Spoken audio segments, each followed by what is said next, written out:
नमस्कार खबर विषमगढ़ चैनल को आपन को स्वागत। धान गदा पड़ी नष्ट होला कष्ट उपार्जित फसल चिंतार चाषी। रायगड़ा जिला विषमगढ़ ब्लॉक अंतर्गत दुर्गस्थित जगन्नाथ मंदिर निकटरे घटी अभावनीय घटना।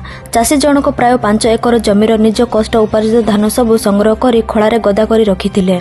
गतकाली दिन द्विपहर रे कई जणे दुर्बृत्त तांको धान गदा को निया लगे देइथिबा नै विषमगढ़ थाना रे एतला देइचंदी चाषी नीलांबर पदका। धान गदा निया लागिथिबा देखि स्थानीय लोके दमकल बाहिनी को खबर देबारु घटनास्थल रे दमकल बाहिनी पहुंची निया को आयत्त करथिला। एई घटना विषय जानी विषमगढ़ विधायक नीलमाधव हिकोका, विषमगढ़ तहसीलदार के भेंकटेश्वर रेड्डी सह राजस्व निरीक्षक पहुंची उक्त घटनार तदंत करथिले एवं सरकारक नियम अनुसार सुविधा जोगाई दिया जिवो बोली प्रकाश करथिले। उक्त घटना को नै जिल्लार बीजेपी कृषक मोर्चा सभापति कृष्ण चंद्र पंडा को जणाइथिबारु से बीजेपी राज्य सभापति को जणाइछंती।